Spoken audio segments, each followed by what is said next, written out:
जो नए कोचिंग वाले आ रहे हैं, नए टीचर्स आ रहे हैं, उनकी ट्रेनिंग की व्यवस्था होगी, उनको खोलने के बाद उसके इन्वेस्टमेंट की व्यवस्था भी कैब करेगा, उसकी कंसल्टेंसी की भी व्यवस्था हम लोग करेंगे। इससे नए प्लेयर भी उस लेवल पे अपने आप को ग्रो कर सकते हैं। ये कॉन्सेप्ट दिया है कि कृषि या नैक आधारित सर्टिफिकेशन हर एक कोचिंग को भी मिले, अच्छे टीचर्स को भी मिले। इससे क्या होगा कि बच्चा जो आता है उसको बहुत बच्चा को पता नहीं चलता है कौन अच्छा है कौन बुरा है। तो एक अलग पांडे यूपी में है, यहाँ पे हजारों अलग पांडे हैं बिहार में, लेकिन फंड सेंट्रल लाइब्रेरी हो, बच्चों को प्लेग्राउंड भी हो, सब चीज वही व्यवस्था। ऑनलाइन कोचिंग के लिए पूरा टावर हो जहाँ पर जितने ऑनलाइन टीचर वहाँ पढ़ाते नजर आएंगे।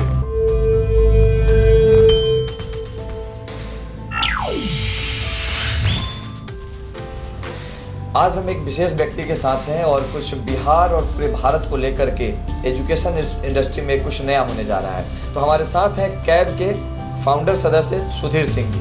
तो सबसे पहले सर हम जानना चाहेंगे कि ये कैब क्या है? राकेश जी, ये कैब एक coaching teacher, director, promoter, coaching में इन्वेस्टर्स का एक बेसिकली संगठन है जो बिहार में नहीं भारत में पहली बार इस तरीके का संगठन का निर्माण हुआ। कोचिंग में हम लोगों का बेसिकली पढ़ाई से पहले मतलब हुआ करता था, कभी संगठन की आवश्यकता पड़ी नहीं थी, या पड़ी भी होगी तो कभी ये बन नहीं पाया था, क्योंकि बुद्धिजीवियों का संगठन है, बुद्धिजीवियों को एक जगह लाना एक बहुत टफ टास्क होता है। बट कोविड काल में हम लोगों का ऐसा महसूस हुआ, हम लोगों ने एक संगठन बनाने की कोशिश की जो पैरेलली गवर्नमेंट के साथ बैठ करके बात करे। तो पहला ऑब्जेक्टिव यही था कि कोचिंग का एक संगठन बने, तो ये कोचिंग एसोसिएशन का एक संगठन है। अच्छा, इसको अगर हम पूरा नाम अगर हम जानना चाहें तो क्या है? ये कोचिंग एसोसिएशन ऑफ भारत है, इसका रजिस्टर्ड नेम। लेकिन मैं तो जहाँ तक जानता हूँ कि ये बिहार था, तो ये बिहार से भारत कब हो गया?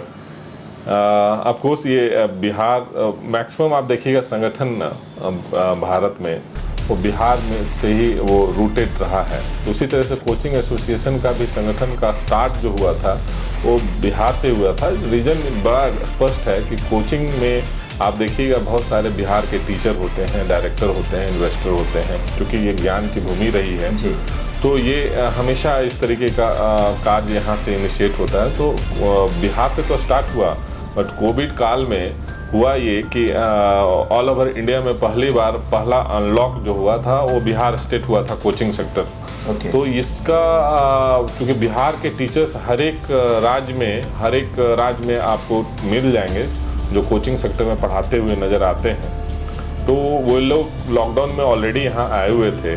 जब पता चला कि बिहार में ओपन हुआ और उनके जैसे कोटा है या दिल्ली है या हैदराबाद है नहीं हुआ, तो वहाँ के लोगों के साथ संपर्क साधा गया और फिर हम लोगों के साथ संपर्क हुआ कि कैसे हम लोगों ने एक संगठन बनाया और कैसे इसको हम लोगों ने अनलॉक किया। तो फिर हम लोग की एक्सेप्टेबिलिटी जो है बिहार के बाहर भी हर एक जगह डिमांड होने लगी, दिल्ली में, कोटा में और हैदराबाद में या उत्तर प्रदेश में, झारखंड में। तो हम लोग उसमें संयोग से कोचिंग एसोसिएशन 20 से बिहार भी होता है, 20 से भारत भी होता है। तो हम लोग सोचे कि क्यों नहीं इसको नेशनल रूप दिया जाए, और हम लोग को तब पता चला कि बिहार में ही नहीं ऑल ओवर इंडिया में कोई इस तरह का कोचिंग का संगठन ही नहीं था। अच्छा। तो इसीलिए हम लोगों ने कोचिंग एसोसिएशन भारत नाम दिया और हम लोगों ने वो संगठन का रजिस्टर करवाया। तो इसकी स्थापना कब हुई? ये कोविड काल में बेसिकली इसका स्टार्ट हो गया था निर्माण कार्य, बट इसकी जो रजिस्ट्रेशन हम लोग को मिली है 4 जनवरी 2021 को हम लोग को रजिस्ट्रेशन मिली। अभी 1 साल हुआ है, 4 जनवरी 2022 को 1 साल हुआ है और फिर अगला 4 जनवरी 2023 को फिर दूसरा साल होगा। कैब की स्थापना में किस प्रकार की चुनौतियों का सामना करना पड़ा? बहुत बड़ा ये टफ वर्क था। हम लोग चूँकि सभी शिक्षक को एकत्रित सभी टीचर थे और सभी बुद्धिजीवी, सभी वक्ता ही थे, सभी कोई श्रोता होता नहीं। और कंपटीटर भी थे। तो कंपटीटर तो हर एक जगह होते हैं, हर एक जगह, बट यहाँ पे हर एक लोग में हर एक पॉइंट पे बहुत ज़्यादा नॉलेज भी रहता है। और यहाँ पे बेसिकली टीचर का हमेशा काम यही होता है कि दूसरे को ज्ञान देना, और उसको कोई अगर ज्ञान देता है तो बहुत बड़ा टफ वर्क होता है। तो वो बुद्धिजीवियों को एक जगह, एक मंच पे लाना ही अपने आप में बहुत टफ था। लेकिन कोविड काल में कोचिंग सेक्टर को बहुत कुछ हम लोगों से छीना है, बट कोविड ने एक बहुत ब्यूटीफुल और इतना बढ़िया एक संगठन दिया है। ये कोविड का ही हम कहते हैं कि जिसके कारण सभी कोचिंग के लोग, कोचिंग सेक्टर से जुड़े लोग, teaching, non teaching, director, investor, सभी एक प्लेटफॉर्म पे आए, एक संगठन बना। इसलिए भी क्योंकि जब कोविड नहीं था तब सब लोग अपने अपने कोचिंग में बिजी थे, समय भी नहीं होता होगा उतना, लेकिन संजोगवश इस माध्यम से मुलाकात हो गई क्योंकि सबके पास समय सभी को एक जरूरत था। क्योंकि मान लीजिए कितने भी बड़ा फिटजी है, एलन है या कोई भी है, अकेले सरकार से बात नहीं कर सकती है, बट एक संगठन सरकार से बात कर सकती थी। तो संगठन एक चाहिए था, सभी को पता था कि एक संगठन रहता तो बहुत अच्छा होता, बट संगठन बनाने के लिए जो तपस्या होता है और जो टाइम लगता है, जो अपना ईगो को मार करके रोड पे आपको घूमना पड़ता है, वो सबके बस का बाहर, टीचर का बस का बाहर। संजोग से कोविड काल में सभी लोगों ने कंट्रीब्यूट किया और टाइम दिया। 10, 15, 20 लोगों ने इतना टाइम दिया। कोविड में जब कोई लोग निकलते नहीं थे तो घर के बाहर सभी लोगों ने स्टार्ट किया और हम तो तीसरे मीटिंग में जाकर के इस संगठन में शामिल हुए, बट वहाँ से स्टार्ट किया और आज ये संगठन इस लेवल पे है कि नॉट ओनली बिहार में, बिहार के बाहर भी इसकी धमक है। अगर हम एक लाइन में अगर आप या फिर कम शब्दों में हम ये जानना चाहें कि कैब का गोल क्या है या फिर उसका उद्देश्य, लक्ष्य क्या है, ये अगर हमें कम शब्दों में बताएं तो। एक सशक्त ऑर्गेनाइजेशन के रूप में विजन बड़ा स्पष्ट है हम लोग का कि एक सशक्त ऑर्गेनाइजेशन के रूप में कैब को हमको ग्रो करना है, जिसका 5 DNA है, बड़ा क्लियर। एक ऐसा संगठन जो डेमोक्रेटिक होगा, एक ऐसा संगठन जो एकदम बिल्कुल अपॉलिटिकल होगा, एक ऐसा संगठन जो बिल्कुल ट्रांसपेरेंट होगा, एक ऐसा संगठन जो बिल्कुल डिसिप्लिन्ड होगा, एक ऐसा संगठन जो सोशली रिस्पॉन्सिबल ऑर्गेनाइजेशन के रूप में काम करेगा। इसकी बात हम कह रहे हैं क्योंकि हमेशा आप देखें कोचिंग को इस निगाह से देखा जाता है कि ये मनी स्पिनिंग इंडस्ट्री के रूप में है, बट एक्चुअली ये बात नहीं है। बहुत सारे लोग इतना बेहतरीन काम कर, जैसे सुपर 30 आप देख रहे हैं, कोचिंग सेक्टर से निकला हुआ कॉन्सेप्ट है। इसी तरीके से अभी हम लोगों ने कोविड काल में जो ऐसे बच्चे जिनके माँ पापा दोनों, पिताजी दोनों गुजर गए थे, वैसे सारे बच्चे को हम लोग 50 से 60 बच्चे को हम लोग ने गोद लिया है पढ़ाने के लिए फ्री। तो ये इस तरीके का हम लोग का बहुत सारा सोशल एक्टिविटी के रूप में काम हम लोग स्टार्ट किए हैं। कोविड वॉरियर के रूप में हम लोग कैब का एक बड़ा दल काम करते कोविड में नजर आया। छात्रों के हित में नहीं, पूरा जनरल। अच्छा, जिसको ऑक्सीजन देना है, जिसको पैसे से मदद, जिसको ब्लड से मदद, सारा ब्लड बैंक वगैरह सब तरीके से हम लोग कर रहे थे कोविड में। तो अभी हम लोग गरीब बच्चों के लिए बहुत बड़ा प्रोग्राम है कैब के पास, जो हर एक कमिश्नरी में हम लोग गरीब बच्चे को टेस्ट लेकर के हम लोग लेंगे और उनको हम लोग पढ़ाएंगे, जो बेस्ट फैकल्टी के साथ पढ़ाएंगे हर एक डिवीजन में। जैसे मान लीजिए कमिश्नरी है, मगध कमिश्नरी, भागलपुर है, पूर्णिया है, और उस एरिया के सभी बच्चे, अच्छे बच्चे को हम लोग सेलेक्ट करेंगे with the help of the government, और उसके बाद उसमें वहाँ ही पढ़ाएंगे 10th तक। उसमें जो बेस्ट, जो और बढ़िया परफॉर्म करेगा टेस्ट बेस्ड, उसको हम लोग फिर पटना में लाएंगे सेंट्रलाइज, और उस पर मेहनत करेंगे हर एक सेक्टर का, not only IIT, medical, CLAT के लिए अलग रहेगा, UPSC के लिए अलग रहेगा, जनरल कंप्यूटर्स के लिए अलग रहेगा, सो दैट कि जो बिहार में का एक ट्रेंड रहा है, मतलब कि कहीं टॉपर हुआ तो उसमें बिहारी होगा, तो फिर से वो ग्लोरी हम लोग को पाना है।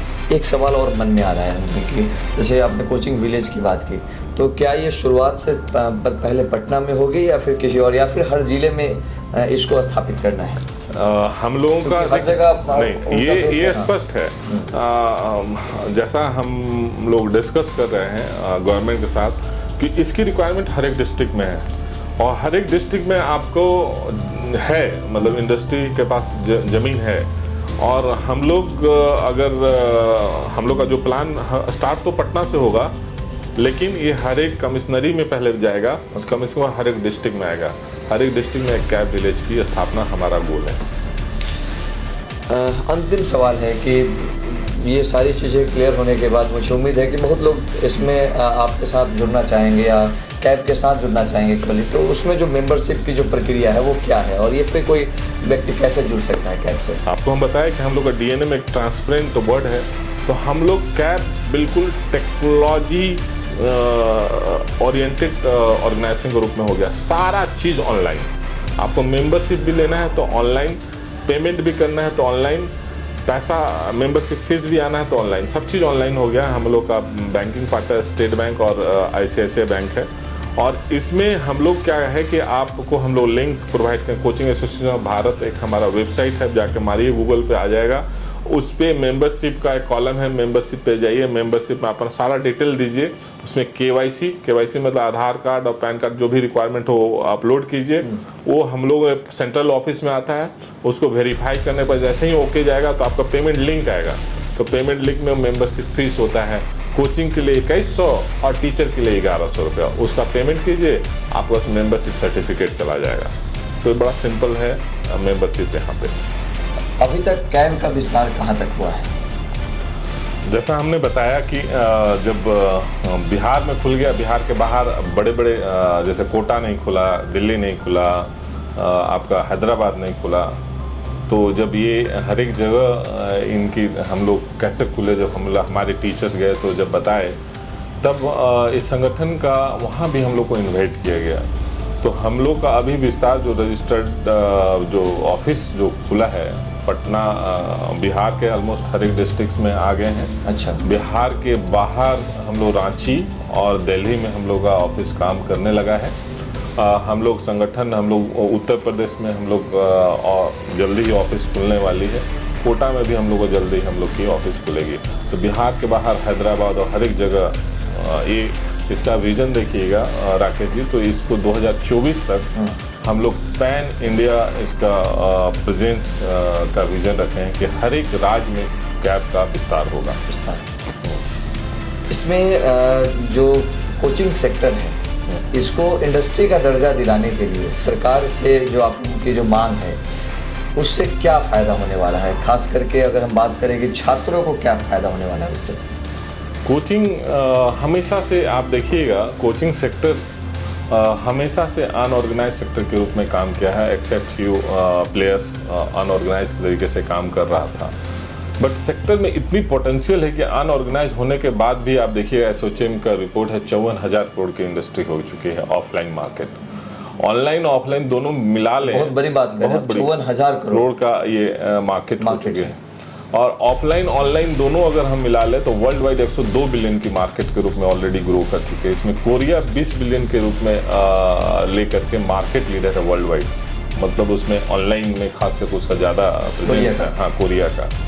और हम समझते हैं कि इंडिया ज्ञान की भूमि रही है, इंडिया का भी उसी के आसपास में 15 से 10 के बिलियन के आसपास में जरूर मार्केट साइज अगर ठीक से काम करे तो 15 से 20 बिलियन के आसपास में इंडिया भी लीड कर सकता है, कोरिया को सरपास कर सकता है, क्योंकि हमारे पास पॉपुलेशन है, हमारे पास पढ़ने वाले लोग हैं, पढ़ाने वाले लोग हैं। तो इस पर अगर गवर्नमेंट ठीक से प्लान करे तो ये उतना बड़ा एक मार्केट के रूप में डेवलप करेगा। और अगर इंडिया इतना बड़ा मार्केट के रूप में डेवलप कर सकता है तो उसमें बिहार बहुत मेजरली कंट्रीब्यूट करते नजर आएगा। तो बिहार जो हमेशा से कहा जाता है कि लैंडलॉक स्टेट है, बट ये ज्ञान की भूमि रही हुई है। और पढ़ने और पढ़ाने में आप कोई भी जगह जाइए, चाहे कोटा है या दिल्ली है या हैदराबाद है, आपको बिहार के 40 से 50 या इनफैक्ट कोटा में 60% बच्चे और टीचर भी और नॉन टीचिंग स्टाफ भी यहीं के हैं। तो अगर इस पे बिहार गवर्नमेंट और कोई भी गवर्नमेंट अगर ढंग से काम करेगा तो ये 2 से 5 बिलियन के इंडस्ट्री के रूप में हम लोग कोशिश करते हैं जो बिहार स्टेट में ये सेक्टर ग्रो कर सकती है। तो ये तो बात हुई कि ये वजह है कि आप इसको इंडस्ट्री का रूप देना चाहते हैं। ये एक वजह था जब हम लोगों ने गवर्नमेंट को बताया कि हम लोग तो ऑर्गेनाइज नहीं है, अनऑर्गेनाइज्ड हैं, और ये इंडस्ट्री के लिए की तरह अगर इसको डेवलप करना है तो सेक्टर को इंडस्ट्री का अगर दर्जा दिया जाए, क्योंकि आप देखिए आदिकाल से बिहार में आप देखिएगा कि ज्ञान की भूमि रही है। नालंदा, विक्रमशिला, जब कोई कम्युनिकेशन नहीं हुआ कर रहा था, वर्ल्ड से लोग आते थे और पढ़ते थे। ना कोई कम्युनिकेशन, ना रोड था, ना रेल था, ना एयर था, ना आज की जगह इंटरनेट था, तो उस समय आया करते थे। और आप देखिएगा एक कल्चर है हम लोगों में कि जमीन बेच के भी बच्चों को पढ़ाना और पढ़ना भी, यही हम लोग का बेसिकली कोर है, ब्लड में घुसा हुआ है। तो इसी से रिलेटेड अगर इंडस्ट्री पर अगर हम लोग फोकस करें तो एक इंडस्ट्री के रूप में ग्रो कर सकता है। और चूंकि हम इसलिए बैकग्राउंड दिए कि इतना बड़ा पोटेंशियल है, तो बिहार सरकार अगर चाहे कि अगर बिहार सेक्टर को कोचिंग का अगर कोचिंग सेक्टर को अगर इंडस्ट्री का स्टेटस दे दिया जाए तो बिहारियों में टैलेंट है, मार्केट भी है, ये दो चीज, प्रोडक्ट भी है आपके पास, मार्केट भी है। अब इसमें मार्केट है, नेशनल है डिजिटल होने के बाद। और ये बेसिकली इसमें सिर्फ एक इन्वेस्टमेंट की जरूरत पड़ती है, जहाँ पे हम बिहारियों के पास वो नहीं हो पाता है। तो ये इन्वेस्टमेंट तभी होगा जब इंडस्ट्री का स्टेटस देगा, तो बैंक वगैरह लोग, फाइनेंशियल इंस्टीट्यूशंस आकर के आराम से इन्वेस्ट करने लगेंगे। जब हम लोग पास इन्वेस्टमेंट अगर अच्छा से आ जाएगा तो हमारा सेक्टर और बेहतर तरीके से काम कर सकता है। और एक बात इसमें, चूंकि Bihar is the first state जो 2010 में ही, अभी का जो प्रेजेंट मुख्यमंत्री हैं ऑलरेडी इंजीनियर भी हैं, टेक्नोक्रेट भी हैं, उनका एक विजन था कि बिहार के कोचिंग सेक्टर को एक इंडस्ट्री के रूप में डेवलप करे। तो इसलिए बिहार 2010 में ही बिहार कोचिंग एक्ट लेके आए। मतलब Bihar is the single state of first state जो जिसमें एक्ट है, और इस एक्ट पर काम करने की ज़रूरत है, इंडस्ट्री स्टेटस देने की ज़रूरत है।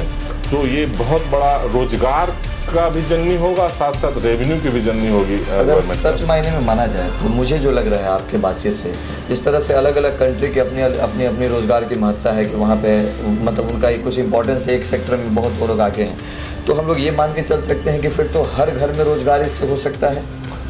हर घर में, क्योंकि पढ़ने वाले छात्र हैं और वो टीचर का रूप ले सकते हैं, और अगर ये इंडस्ट्री के रूप में आ जाता है तो ये हम आपकी बात से बिल्कुल सहमत हैं कि बिहारियों में पढ़ने और पढ़ाने का अजब का जज्बा है, और इसकी एक्सेप्टेबिलिटी भी पूरा नेशनल वाइड है। मतलब बिहारी टीचर है तो बहुत अच्छा होगा, बिहारी स्टूडेंट है तो पढ़ने वाला होगा, ये दो चीज़ है हम लोग का। बेसिकली ये ब्रांडिंग है बिल्कुल।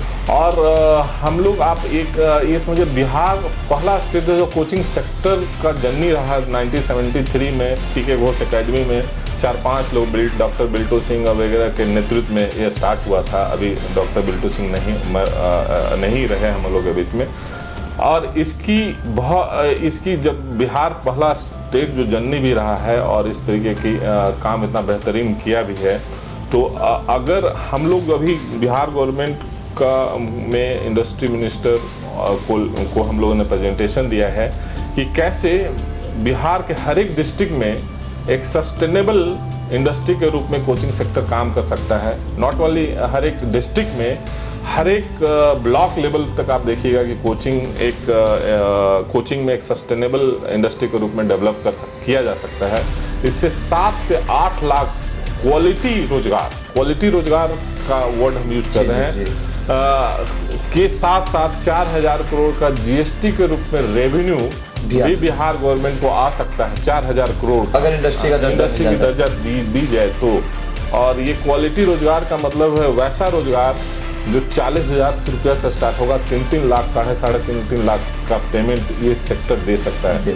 उस तरीके रोजगार की बात कर रहे हैं। इस तरीके रोजगार 7 से 8 लाख हम लोग क्रिएट कर सकते हैं, और सिर्फ गवर्नमेंट का हल्का सपोर्ट और साथ साथ रेवेन्यू भी देंगे। पहला एक इंडस्ट्री होगा। इससे तो खैर टीचर के फायदे की बात हो गई। अगर हम एक लाइन में कहें तो छात्रों को क्या फायदा है, क्योंकि हमेशा ये देखा गया है कि छात्र इन सब चीज़ों में मतलब उनको आइडिया नहीं होता है, बस उनको लगता है कि हमको जाके पढ़ना है, हमको पैसा देना है, बस पढ़ना है।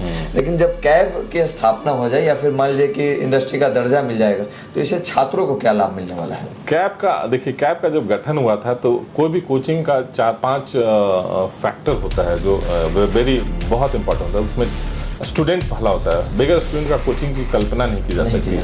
दूसरा टीचर, बगैर टीचर की कोचिंग की कल्पना नहीं की जा सकती है। तो उसके साथ साथ में उसके पेरेंट्स, क्योंकि बगैर पेरेंट्स के पैसे से हो नहीं सकता है। तो ये 3 जो फैक्टर है, इसके अलावा एक और बहुत बड़ा फैक्टर जो इसमें इन्वेस्ट करते हैं इन्वेस्टर। तो हम लोग 4 ऐसा जो फैक्टर है, चारों के लिए काम करते हैं। कोचिंग का ऑब्जेक्टिव है उसमें, जैसे अगर ये सेक्टर रेगुलेट हो जाएगा और ये सेक्टर इंडस्ट्री के रूप में अगर डेवलप कर जाएगा, तो सबसे ज़्यादा फायदा तो स्टेट के साथ साथ ये आपका टीचर और स्टूडेंट को ही होना है। क्यों? आज के डेट में देखिए, जब रेगुलेट हो जाएगा तो क्वालिटी एजुकेशन जो कोचिंग सेक्टर में उसकी बहुत बढ़ जाएगी। साथ साथ में यहाँ पे बड़े बड़े प्लेयर लोग का इन्वेस्टमेंट होगा। तो जो आज जो जा रहे हैं आप यहाँ से कोटा जा रहे हैं, हो सकता है कि एलन का ब्रांच आपका पटना में रहे, तो आपका कोटा जाने की जरूरत नहीं। हो सकता है फिटजी का बड़ा ब्रांच आपका पटना में रहे, ऑलरेडी है भी, बट जो आप कोटा में जा रहे हैं तो यहाँ वही वहाँ क्यों जाते हैं बच्चे? क्योंकि वहाँ उसको लगता है एक माहौल है, एक फैसिलिटीज़ है, जो फैसिलिटीज़ के लिए एक इन्वेस्टमेंट है। अगर इन्वेस्टमेंट मिलने लगेगा तो एक वही पूरा इकोसिस्टम यहीं पर डेवलप हो जाएगा। तो ये बच्चों को क्वालिटी एजुकेशन, हाइजेनिक रहने की व्यवस्था और एक एटमॉस्फेयर यहीं पे मिल जाएगा। तो सबसे ज़्यादा फायदा तो बच्चों को ही होना है। तो इसमें क्या कोई फी को लेकर के भी कोई रेगुलेशन होगा या फिर कुछ? जब एक्ट आएगी तो एक्ट तो हर एक चीज़ को ध्यान देगी। एक्ट तो सबसे पहला ध्यान जो देगी, बिहार कोचिंग एक्ट बना ही है बच्चों के लिए, टीचरों के लिए। तो वो एक्ट में इन लोग का स्पेशल ध्यान रहेगी, रेगुलेट भी होगी इंडस्ट्री। जब इंडस्ट्री रेगुलेट होगी तो उसकी क्वालिटी की गुणवत्ता हमेशा बढ़ेगी, बढ़ती रही है। क्योंकि जब रेगुलेट का मतलब ही होता है, जैसे आप आप यूनिवर्सिटी जाते हैं, कॉलेज जाते हैं, तो आप देखें नैक का सर्टिफिकेशन होता है यूजीसी के द्वारा। या तो उसी तरीके से हम लोगों ने भी एक कॉन्सेप्ट दिया है कि क्रिसिल या नैक आधारित सर्टिफिकेशन हर एक कोचिंग को भी मिले, अच्छे टीचर्स को भी मिले। इससे क्या होगा कि बच्चा जो आता है उसको, बहुत बच्चा को पता नहीं चलता है कौन अच्छा है कौन बुरा है। लेकिन जब रेटिंग रहेगी क्रिसिल का और नैक का इस लेवल पे, तो बच्चे बड़ा अच्छा से समझ पाएंगे कौन कोचिंग कौन बेहतर है। साथ साथ जो नए कोचिंग वाले आ रहे हैं, नए टीचर्स आ रहे हैं, उनकी ट्रेनिंग की व्यवस्था होगी। उनको खोलने के बाद उसके इन्वेस्टमेंट की व्यवस्था भी कैब करेगा, उसकी कंसल्टेंसी की भी व्यवस्था हम लोग करेंगे। इससे नए प्लेयर भी उस लेवल पे अपने आप को ग्रो कर सकते हैं। जैसे आप देखिए यूपी में एक अलग पांडे है, किस लेवल पे कहाँ पे लेके चले गए फिजिक्स वाला। तो लाइक दैट एक अलग पांडे यूपी में है, यहाँ पे हजारों अलग पांडे हैं बिहार में, लेकिन फंड नहीं है। तो ये जब रेगुलेट होगी, जब इन्वेस्टमेंट होगी, तो हजारों अलग पांडे बिहार में हैं जो काम कर सकते हैं। ठीक है, स्थापना की बात हो गई, कैब का क्लियरेंस हो गया कि क्या है कैब। ये कैब की अगर ये दर्जा मतलब मिल जाता है, आपका इंडस्ट्री का दर्जा मिल जाता है कोचिंग सेक्टर को, तो इसमें अभी मैं कुछ अखबारों में पढ़ रहा हूँ या देख रहा हूँ, लगातार चर्चा में है ये कोचिंग विलेज जो है, ये क्या है, इसके बारे में अगर आप बताएं तो। कोचिंग सेक्टर के इंडस्ट्री की दर्जा का जो मूल जो बात है वो वही है कि हम लोगों ने बिहार गवर्नमेंट के पास गया था कि हम लोग के पास एक ऐसा इंफ्रास्ट्रक्चर है जहाँ पे सारा कोचिंग एक जगह रहे, टीचर के रहने की व्यवस्था वहीं पे हो, बच्चों को रहने की व्यवस्था, हाइजेनिक व्यवस्था, बेहतरीन हॉस्टल की व्यवस्था वहीं हो, बच्चों के लिए सेंट्रल लाइब्रेरी हो, बच्चों को प्लेग्राउंड भी हो, सब चीज़ वहीं व्यवस्था। ऑनलाइन कोचिंग के लिए पूरा टावर हो जहाँ पर जितने ऑनलाइन टीचर वहाँ पढ़ाते नजर आएंगे, सो दैट कि आप उससे रिलेटेड सारा चीज वहीं पर है। जो वर्ल्ड का जो बेस्ट इंटरनेट की व्यवस्था, बेस्ट टेक्नोलॉजी की व्यवस्था सब एक कैंपस में रहे। तो वो एक ऐसा व्यवस्था के लिए जगह चाहिए। क्रिएटर भी रहे हैं, content creator, editor, digital marketeer, investor, bank, सब चीज इन कैंपस। आप एक समझ जाइए कि एक बड़ा सा यूनिवर्सिटी के रूप में अब वर्टिकल टावर बड़ा यही जब डिस्कस हम उस समय के additional chief secretary Sanjay sir थे, संजय कुमार, अभी तो सेंट्रल पदोन्नति पे चले गए हैं, तो हम लोगों ने डिस्कस किया। तो बोले कि हम लोग थोड़ा जमीन दे सकते हैं, जमीन तो आपको इंडस्ट्री ही दे सकता है। तब हम लोगों ने ये सोचा कि हम लोग को इंडस्ट्री का स्टेटस जब मिलेगा तब हम लोग उसी समय से इंडस्ट्री स्टेटस के लिए हम लोगों ने वहाँ पे भी हम लोग प्रपोजल दिए थे। इस बार जो समीर सर जो आए हैं, काफ़ी मेहनती, काफ़ी विजनरी उद्योग मंत्री हम लोगों को मिला है, और हमको लगता है कि उनका एक विजन में एक ये सेक्टर बहुत इम्पोर्टेंट है और चाहते हैं इस सेक्टर को इंडस्ट्री के रूप में डेवलप। जैसे मतलब बहुत सारे बिहार में भी इंडस्ट्रियल एरिया है, तो वो क्योंकि इंडस्ट्री का दर्जा है इसलिए वहाँ पे उनको ज़मीन मिल जाती है, उसके लिए जो मतलब उनको रिक्वायरमेंट होता है वो फुलफिल होता है वहाँ पे। उसी प्रकार जब ये इसको इंडस्ट्री का दर्जा मिल जाएगा कोचिंग सेक्टर को, तो फिर आपको वहाँ पे एक पर्टिकुलर एरिया होगा और वहाँ पे आप कोचिंग विलेज खोल पाएंगे। बिल्कुल। तो क्या इसके लिए जो जगह चाहिए वो कितनी रिक्वायरमेंट है, आप लोग कितने जगह की रिक्वायरमेंट है इसको? हम लोगों ने 100 एकड़ का डिमांड गवर्नमेंट से कहा है, बट चूंकि आप जानते हैं कि बहुत पॉपुलेशन बहुत ज़्यादा है हमारे बिहार में और लैंड कम है, तो और लैंड कॉस्टली भी है, तो गवर्नमेंट से इतना एक जगह पता नहीं कहाँ पे दे पाएंगे। लेकिन हम लोग को पिछले बार जो ब्रजेश मल्होत्रा सर थे उसमें इंडस्ट्री सचिव, उसने उन्होंने बोला था कि हम लोग 25-25 एकड़ कर करके 2-3 जगह हम लोग इंडस्ट्री मतलब दे सकते हैं, एक जगह तो नहीं हो पाएगा। तो ये था। ओके, तो चलिए बहुत ही बेहतर तरीके से सर आपने इस कैब के बारे में, कोचिंग एसोसिएशन भारत जो है इसके बारे में हमें बताया। हम उम्मीद करते हैं कि जो आपकी परिकल्पना है, आपकी टीम की परिकल्पना है, वो आने वाले समय में सरकार इसको इंडस्ट्री का दर्जा दे दे और इससे यहाँ के शिक्षकों या फिर पूरे भारत के शिक्षक, छात्र और ख़ास करके इससे सरकार को भी लाभ हो। इसी उम्मीद के साथ हम आपको छोड़े जाते हैं। बहुत बहुत धन्यवाद सर, आपने अपना thank you Rakesh, thank you, thank you.